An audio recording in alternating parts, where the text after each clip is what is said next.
He's a 10, but he uses pronouns. Yeah, like he's a negative 100. Negative 100? Why? Because, man, my man is mentally confused. He has no idea what he is. He's like basically like showing off his mental illness on Instagram. Sweetie, I think you forgot to do your homework. Perfect example of white fragility. Your white fragility. This extreme defensiveness when you're told you're being racist. Because I'm not. No, because you don't want to be. Yeah, I know you posted a black square so you think you're an ally, but do you realize the shit I hear you say around here? Like how you crack jokes about how in the hall's lunch smells, or how you mix up the two Latinx paralegals' names. Oh my god, dude, it was one time I was in a hurry. No. This is what I am talking about. I am telling you that you are being offensive. And instead of respecting what I have to say, you are more concerned with how this is an interruption to the highly filtered way in which you see yourself. Yeah, it is more important to you that I protect your white comfort than you actually hearing me and making some fucking changes. What do you want me to do? Huh? You want me to just shut up and listen? Yes, and learn. Maybe say thank you, they have some manners, I don't know. Okay. Really? Really? I know what I gotta do. Okay.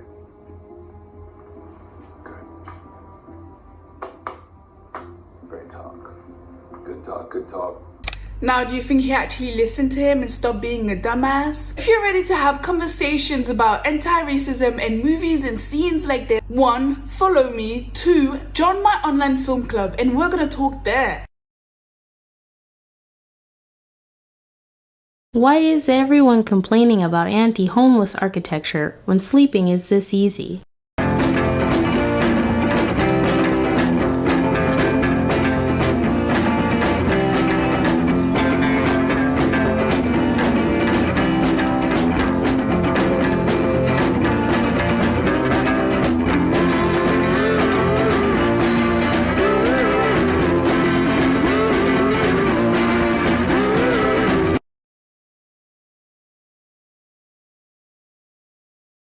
There's no excuse for a teacher to come up to a student, rip out their hearing aids, and completely destroy their eardrum because they don't know the difference between this and this. Sit down because class is in session, and yes, this story is true.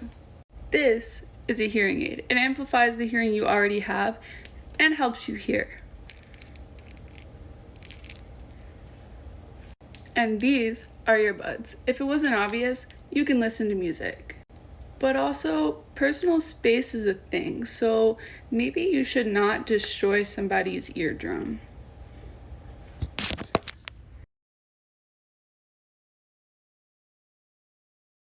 What your favorite this says about you. I expect you to pick this one, but there is a better option out there. This one is kind of underrated, but seemingly for a good reason. But this one has no right being underrated.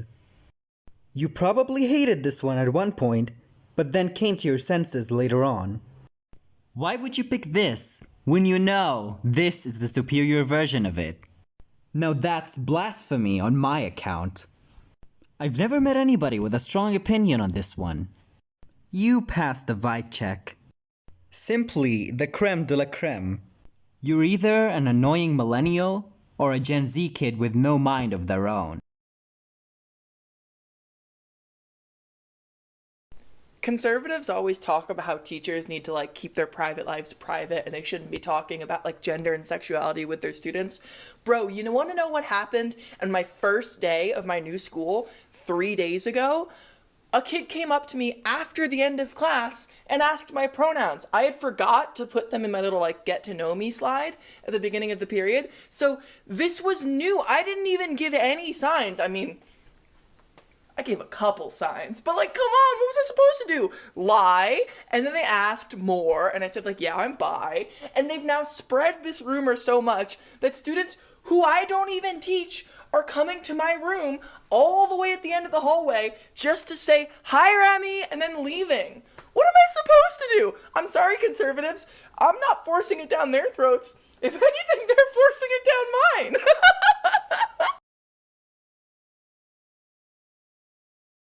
Do you shower after you have sex every time? This podcast episode had some of the most rancid, misogynistic clips, and I have seen them all over the internet the past couple days. In one clip, Logan Paul literally asks Dan Blazerian, who's mainly known for having sex with a lot of women, dude, how have you not been Me Too'd by now? By which you're either asking, how have you not raped someone by now? Or how has somebody not falsely accused you of sexual assault by now? Woman, am I right? And I will never understand how we as the collective public are so forgiving, specifically with white man influencers who say shit like this. Because they'll produce something like that, put it on the internet, and then come out with an apology like, I'm so sorry, we're all humans, we all make mistakes. Like, yeah, Logan, we do all make mistakes. And my mistake was that I forgot when my essay was due, so I submitted it a week late and my professor was mad. Your mistake is that you filmed a dead person hanging from a tree and posted it on the fucking internet. What are you talking about?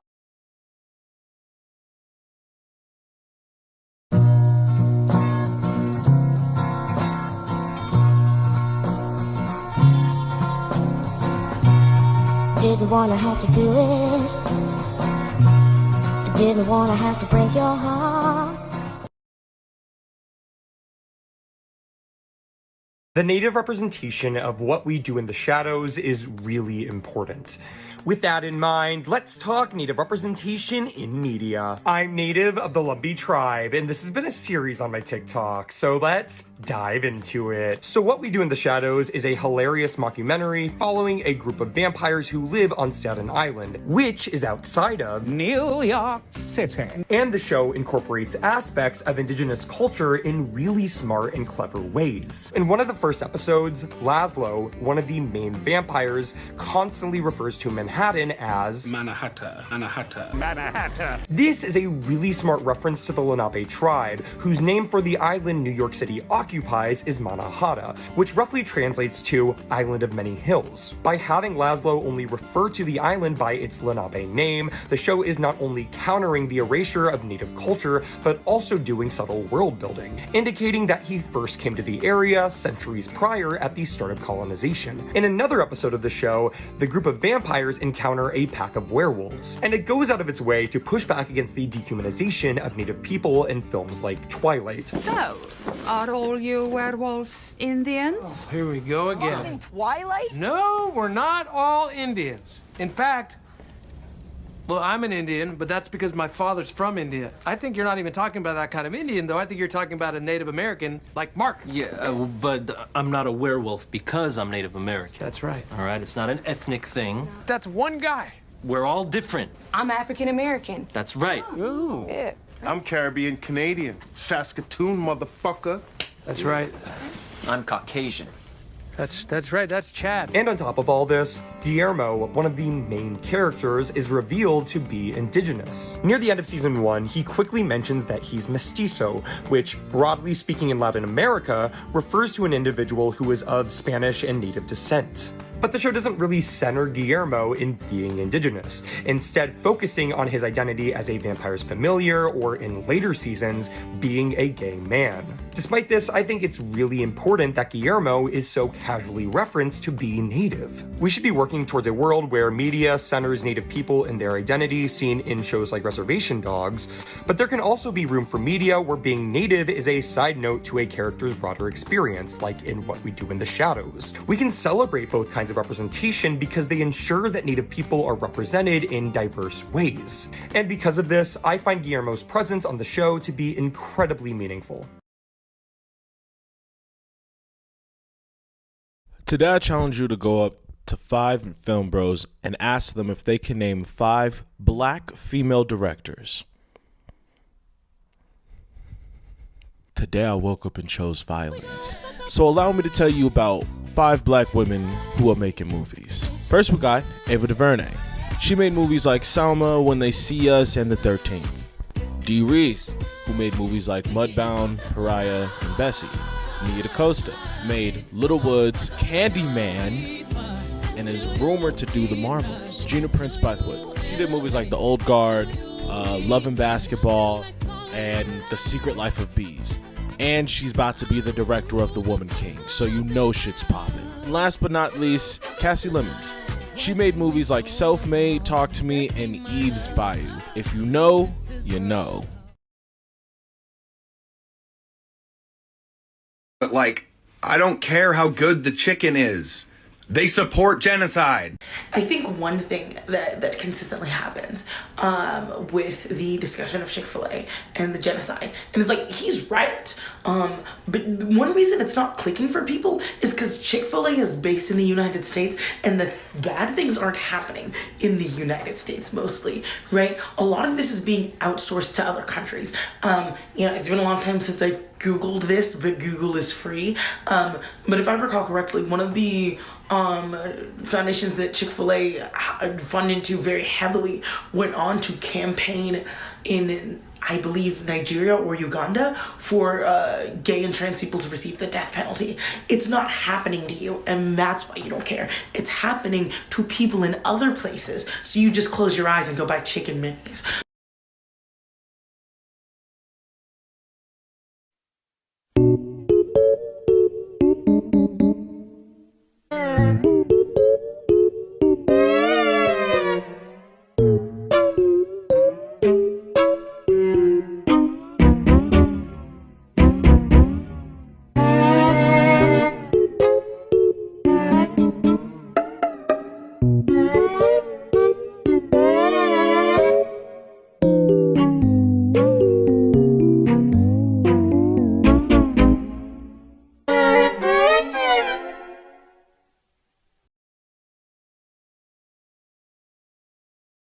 If you have one of these, I need you to stop scrolling, because I have something very important to tell you about it. I have a master's in medical microbiology, and I did my dissertation specifically on the genital microbiome, specifically on the vaginal microbiome. So if you have one of these, society loves to tell us lots of things about how they should smell. One thing that I hope we're all on board with by now is the fact that they should not smell like flowers or summer rain. Also, it's a widely popularized joke and myth that vaginas just smell like fish, and that's just the way it is, which couldn't be farther from the truth. Fishy odor is an indicator from your body that something is off, and you need to take care of it because it could have a real impact on your long-term health. The human microbiome is incredible. I could talk about it for days. We're actually more microbe than we are human, which is insane. We have microbiomes all over our body, on our skin, in our gut. This diverse community of positive bacteria, fungi, and viruses is actively helping you defend yourself against the bad stuff that would want to come in. The same is true for your genitals, and especially your vulva and vagina. Your vulva and vagina are actually two separate microbiomes, like they have different stuff going on. But in your vagina specifically, this is typically the most common type of bacteria. Lactobacillus species are incredibly important to your vagina because they produce lactic acid, which, as the name might suggest, is acidic. It keeps the overall pH of your vagina low, and that's a good thing. A low pH vagina is completely normal and helps you fight off the bad stuff. If that balance gets thrown off, like if lactobacillus becomes the non-dominant kind of bacteria in your vagina, say you have to take antibiotics and it affects your vaginal microbiome, say you've used a douching product or a highly fragranced soap and you've overwashed, like you've tried to wash inside your vagina, don't do that, it cleans itself, don't do it. Then you may get an imbalance of vaginal bacteria that results in a condition called bacterial vaginosis, and one of the most hallmark symptoms is a fishy smell. Now, unfortunately, the medical establishment has not come up with an honest-to-God solution to this, mostly because of gendered representation and research bias in medicine. Over the past 15, 20 years, we have come to understand that it's actually really important to our overall health. For one, we think that BV, especially chronic BV, can lead to chronic low-grade inflammation of the vagina and the cervix. This, we think, from some studies, may lead to an increased risk of things like cervical and uterine cancer. This cancer risk is also raised because a depleted vaginal microbiome that does not have lactobacillus as the dominant species is also more susceptible to infection with a sexually transmitted infection like gonorrhea, chlamydia, or HPV. If any of those go undiagnosed, you can have some seriously gnarly long-term side effects, but especially in the case of HPV, we know that that can lead later on down the line to cervical cancer. We also know from really robust data that people who are experiencing bacterial vaginosis, or especially chronic bacterial vaginosis during pregnancy, are much more likely to give birth to their baby preterm, which is the leading cause of death in children under 5 and also presents serious complications for the birthing person. Even though medical treatment for things like BV are still seriously lacking, there are a couple of things that you can do, and I'm going to tell you about them in the next part. There's also a second reason you might be experiencing a fishy odor, which also needs to be addressed and is also really common. And also, none of this is your fault, and you shouldn't feel ashamed about it. But we should be talking about it more openly so we can find solutions together. Hi, I'm Jack, and I work at a sex shop. We see all kinds of customers, but these are some tips from us straight guys. If a product is locked, you need to ask to get it unlocked. I know the please ask for assistance sign on the lock seems like it's telling you to yank on it as hard as you can. I promise it's not. If you're holding a product in front of the hook you took it off of, it's actually more work to take it to the other side of the store and put it on the ground. Don't make the joke, do you have huge butt plugs? Would you walk into a Safeway and ask, do you have food? The answer's yes, not laughs. A guideline for making jokes, actually. Don't, but if you must, consider this. Is the punchline something to the tune of, gayness is weird? Don't make it. This one isn't necessarily uncouth, but I'll save you the silence. If the punchline is something to the tune of, haha, people have sex, skip it. Your girlfriend is not saying your name repeatedly because she's cheering you on. You're being obnoxious. They're sex toys. Don't open them and touch on them. And when I ask you, hey, please don't open the boxes, don't say it was already open just because it wasn't shrink wrapped and riveted shut. It's cardboard. Openness or closedness is mostly intention. Curiosity is encouraged. That said, you don't need to know what the mannequin's boob feels like. You look weird. I know you don't want to look at another man's junk, but I promise you're safe. They're made of silicone. Capitalism is not just people trading things. A small group of people own all the land because their ancestors violently stole that land from the people who collectively were stewarding it before. Then they force other people to pay money just to live and exist on that land. People, working class people, have to sell our labor in order to make the money that the landowners are demanding from us to live. Capitalism is when somebody owns a factory or a farm or a store and pays people less than the value of their labor to work that land and produce products and sell them, and they keep the excess value profit that's made from that labor and they use it to buy more land, more stores, and close out the other ones. Companies that make special seeds that the other farmers have to pay to use because they've poured money into the legal system to ensure that they have a monopoly. At its core, capitalism is about the consolidation of power. It's time for the working class to band together and take our power back. While walking my dog, I've come across this course that says to complete. So here we go.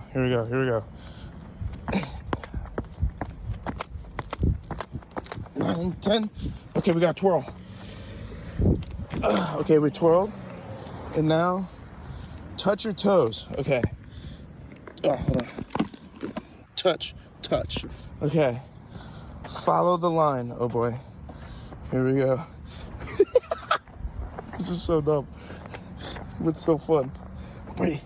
Brady's my dog over there tugging me like, hey, we're doing things. Okay. And then hop like a bunny. Oh boy. Here we go. Hop. Step, stomp on the triangles. 1, 2, 3, 4, 5, 6, 7, 10 jumping jacks. Are you kidding me? Hold on. Okay, 1, 2, 3, 4, 5, 6, 7, 8, 9, 10. Run to the end of the line. Okay. Come on, Brady. All right, I completed your course, whoever you are. Here's how you use bike racks on the front of London, Ontario's buses. Squeeze the handle and pull the rack down. Put your bicycle's wheels in the correct slots. Pull the support arm down and over the front tire. Take all the detachable items off of your bike, and while you're riding the bus, keep an eye on your bike. Once you've signaled to stop, head to the front of the bus, let the driver know you're grabbing your bicycle from the rack, and exit using the front door. Swing the support arm down, grab your bike, fold the rack up, and wave to the driver to signal that you've got everything and you're about to peace out. Also, pro tip, before the bus even gets there, put a U-lock on the back tire so no one can make a quick getaway with your bike while you're inside the bus. It's the tomato soup time, so whenever I talk shit on conservative talking heads, there are a few people who are confused in my comment section, wondering why I'm lumping Jordan B. Peterson into the shit talk. This video goes out to y'all. It blows my mind you don't keep up with current events. I have found that a common view of Peterson is that he is an intellectual, a wonderful advocate of self-help and personal responsibility, and that his ideas could never hurt a fly. What JP says about self-help is fine. You can get the same ideas from reading many other self-help books. However, he weaponizes these self-help ideas. The problem with JP is that his sole presence in online spaces is to push people into the alt-right pipeline. He is the entry point. Insecure and frustrated young men start with his self-help content and then start taking in his political commentary, which, if you were unaware, is pseudo-intellectual conservative garbage. It's false and misrepresented data, sexism, homophobia, racism, transphobia, etc. that is palatable to stinky apolitical gamers who got angry that they were put in the friend zone. From there, they get recommended a Ben Shabibo, Matt Walsh, Destroy Feminist video, and the rest is history. Fuck Jordan Peterson. I want to eat that.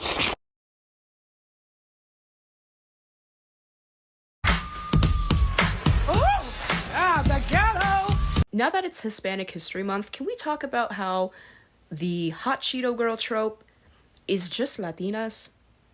You know what I mean? Like, just... oh, no, you don't get it. There's a difference.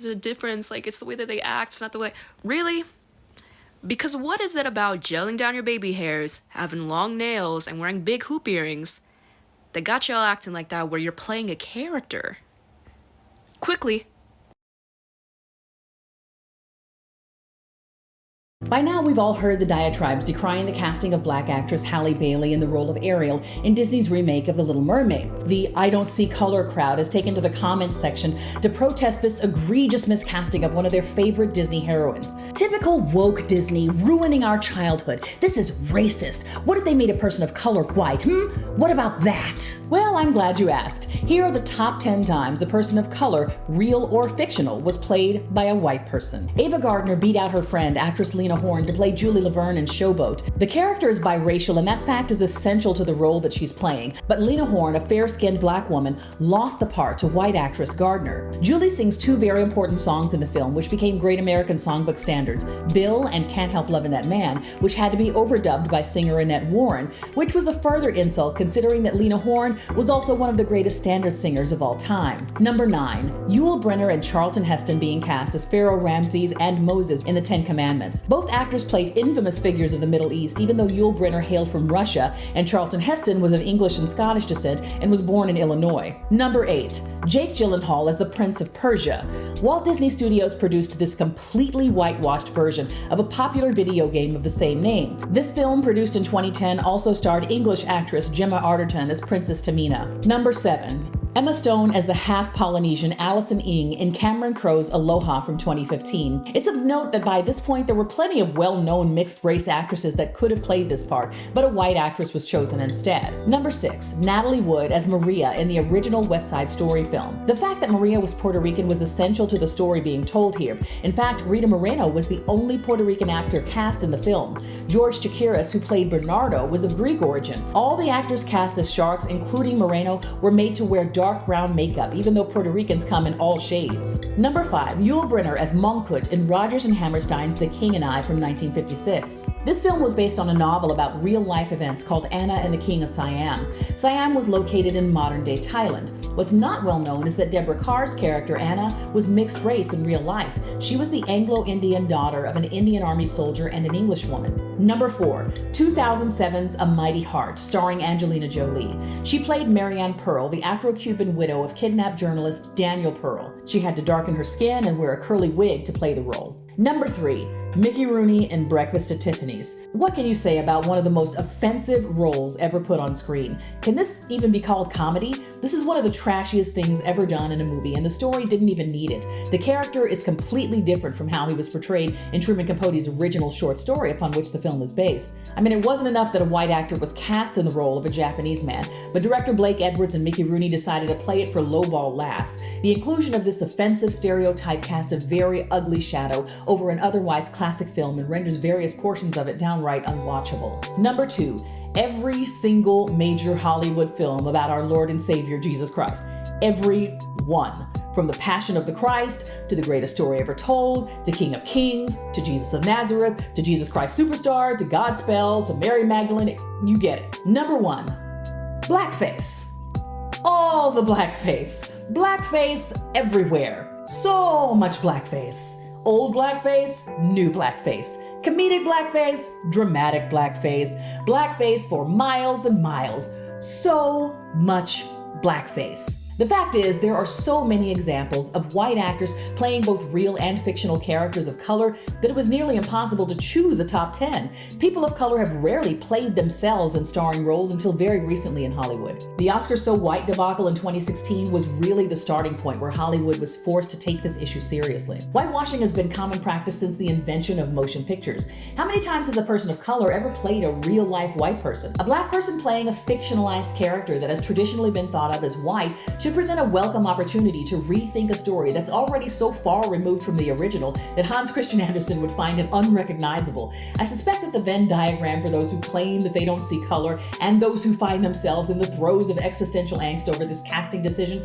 contains a lot of overlap. But something tells me that this reimagined version of The Little Mermaid will present a welcome break from business as usual and will also break box office records.